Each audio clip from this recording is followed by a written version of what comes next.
host-to-host communication. Let's begin. So in this lesson, we're going to explore a little bit more detail about how Blue and Hannah talk to each other. We've defined in the previous lessons that we have these things called MAC addresses that are burned on at layer 2 from the manufacturer, or they're burned onto the physical network adapters from the manufacturer, and they operate at layer 2 of the OSI model. They operate at layer 1 of the IP model, and basically are responsible for addressing on a LAN. Okay, now we also have logical addressing, which is assigned IP addressing, which is operating at layer 3. Okay, so I've abbreviated some of the addresses here. So the MAC addresses are abbreviated. It's basically A and B. Okay, so drawing out a 448-bit hexadecimal address, we're just going to use A and B. And so what we need to understand is how Blue communicates with Hannah. Well, whenever you plug in two computers directly like this, we'll get into this in the cabling section in a moment, but first let me just tell you, you would need a crossover cable.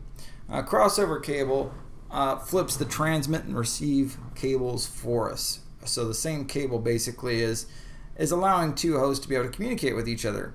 That is typically done through our wiring mechanisms. Remember I said there's different wiring standards, and we'll get into that later, but just know that if you ever did this, connected two hosts together with a wired Ethernet network, you would need a crossover cable to do it.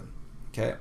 Now, what's going to happen here in order for these two guys to communicate?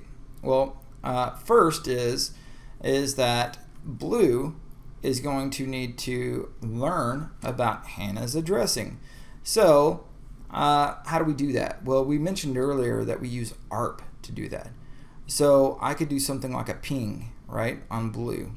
I could ping the IP address of Hannah, and then I would learn that Hannah has a MAC address of B, which isn't very complicated in our example, but that's what would happen. So I would ping, I would have an IP address you see here, and then I'd ping 192.168.0.2, and then I would send out what type of message? Do you remember? Do you remember? Broadcast ARP. Very good if you said that. So broadcast ARP. And that would go to everybody. Now the funny part is these two stations, even being directly connected, don't really know that they're directly connected. They just know that their interface is up. They don't know that they're directly connected. So that broadcast process still has to happen to learn the other host's address. Now that's using an IP address, but there's other protocols other than IP that might be in use to allow these hosts to discover each other even without an IP address. Okay, so that's a possibility as well.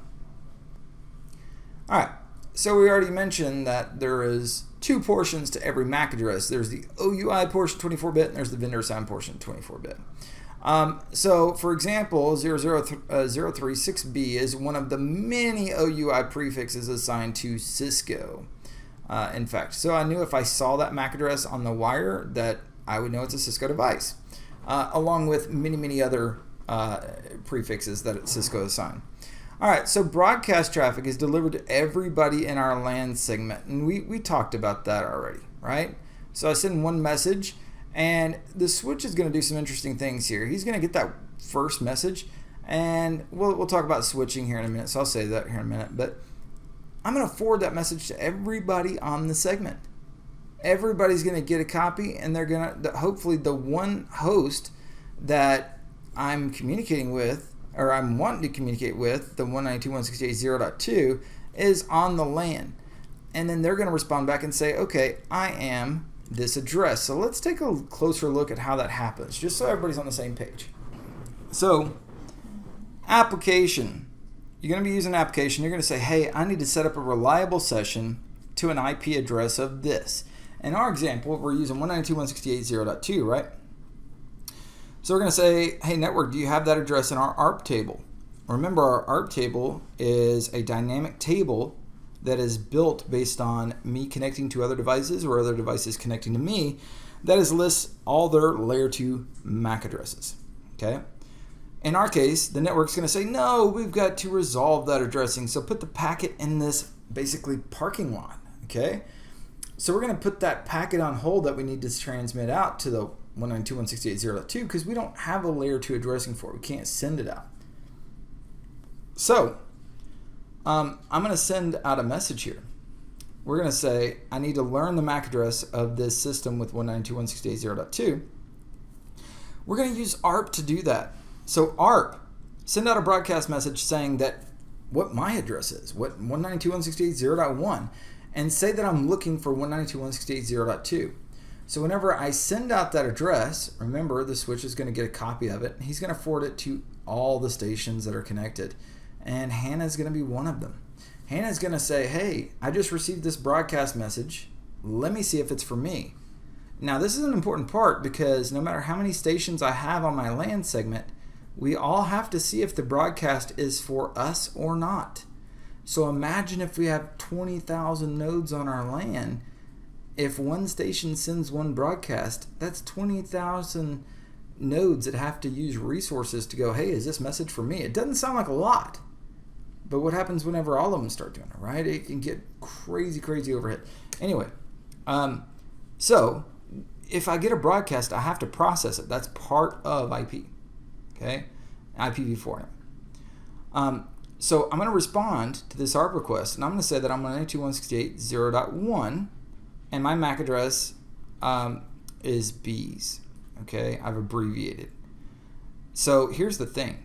Because I got the broadcast message which says that the host that was looking for me was .1 and his MAC address was A, then I can actually respond directly back to that host.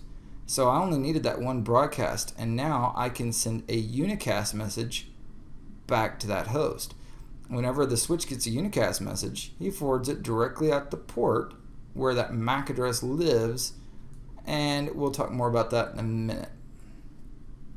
Okay, so that's the second part to all this. Now, the part 3 is, hey, I now have that mapping, okay? I now have a layer 2 address for Hannah, for .2, I guess I should say. So now I get that packet out of the parking lot from the application, and I can forward that directly over to Hannah. And that's communication, man. That's what's up. So, what about this part? We say application, I need a reliable session with 192.168.0.2, but now we need a reliable session, so we need to put in a TCP header, okay? And we've got a mapping already. We know that this is on our subnet, and we know that we can send this frame directly to this MAC address, and it's on our layer 2 LAN. LANs can use just the layer 2 addressing. So we can forward that frame out via unicast directly to Hannah. Okay? Now remember, we got the mapping, then we had to say, once we got the mapping, what type of session do we need? Do we need reliable or best effort, right? And then we could forward that directly out. Now here's the thing. We use layer 2 on LANs, but how do we communicate with hosts that are on different LANs? Well, there needs to be a device on every LAN that should understand how to get to all the other LANs. And we have those devices, man. They're fun. They're called routers, okay? So routers route packets to remote LANs or WANs or remote destinations, basically. Router's job is to find the best way to get you to a destination network if you're not on the same network. Okay, so every one of our host devices that is out there on the LAN, so far we've only used the IP address and mask to actually do anything, right? And the layer 2 Ethernet address. So we've got this IP address, and remember I kind of mentioned earlier, there's 2 parts to every IP address, right? There's a network portion and there's a host portion. Bottom line is these 2 hosts, Hannah and Blue, now Blue's on the other side, are on different networks, right? We could see that right there, that Hannah's on the 192.168.10 network, Blue is on the 192.168.20 network. They are no longer on the same LAN.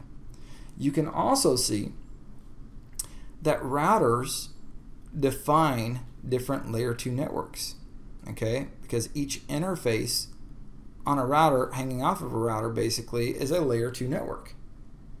Routers is where that layer 3 comes in that we keep talking about. Okay, so what we do is every host on a LAN that needs to communicate with a host on another LAN needs what's called a default gateway. Okay, so a default gateway is exactly that. And if you ever go to configure your IP address settings on your computer, in fact, let me just break out and see if I can pull some of that stuff up for you real quick.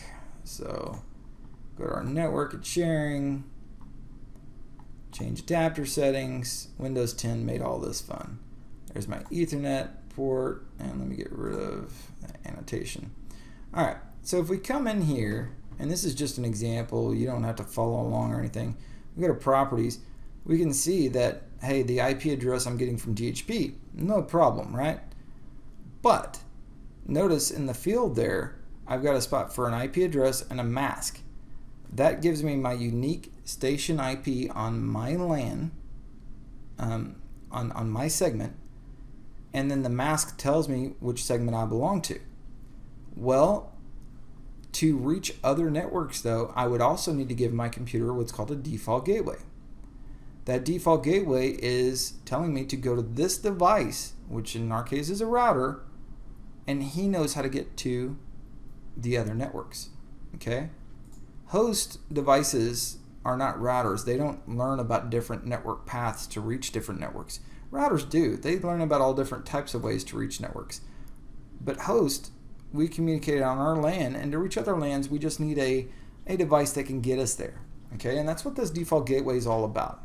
So, in our scenario here, one thing you need to know is that whenever we transmit our frame now from HANA to Blue, I would see that I am no longer on the same LAN. Okay? Whenever I went to say, I need to send this message to Blue, that is at 192.168.20 network. And I would know that because the IP address 192.168.20, it's not on my network. Therefore, I'm going to send to my default gateway, and his job is to get it to that network. So my default gateway is 1, and this is a small example, right? So I've got 2 LANs here. Notice each interface on this device called a router also has a MAC address, and they also have a logical IP address. Okay? So whenever I send this message out, I'm going to say, I need to send this message to Blue. So which layer 2 address would I use to send this message to Blue? Well, I can't reach Blue at layer 2 now because he's in a different LAN. Therefore, we're going to have to forward this to our default gateway. In order to do that, I need to know the MAC address of our default gateway. So I would go through that ART process all over again to learn how to send this packet to this router interface. Okay? So instead of sending it to Blue, at layer 2 anyway, I'm addressing this to the router. Now, I still know I need to send it to Blue's IP address, which is 192.168.20.2. That doesn't change, okay? But whenever I submit this packet out, it's going to have 2 parts. I'm going to have a layer 2 address, I'm going to have a layer 3 address. And so we'll say these are layer 3, and this is layer 2.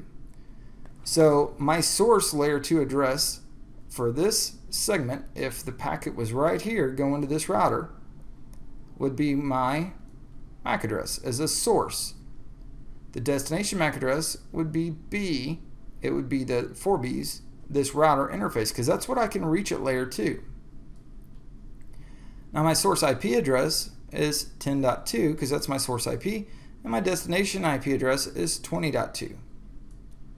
So the source and destination IP addresses never change. Okay?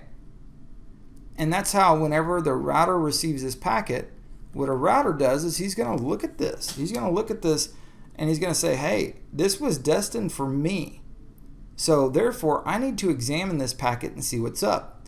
Now, routers don't, visit YouTube and stuff like that and stream videos and everything. Their job is to dissect a packet and say, what's the best way to get this packet to wherever its destination address is? Well, it's destined to 20.2. So in our case, I can forward that packet out directly via this interface. Now this is interesting because I looked at the layer 3 information to make that forwarding decision. And the funny part is right here, what I'm going to do though, because I can't forward it out with the layer 2 source of A and B, I'm going to have to replace on this interface the layer 2 information with this LAN information. Now the layer 3 information and the user data stays the same, okay?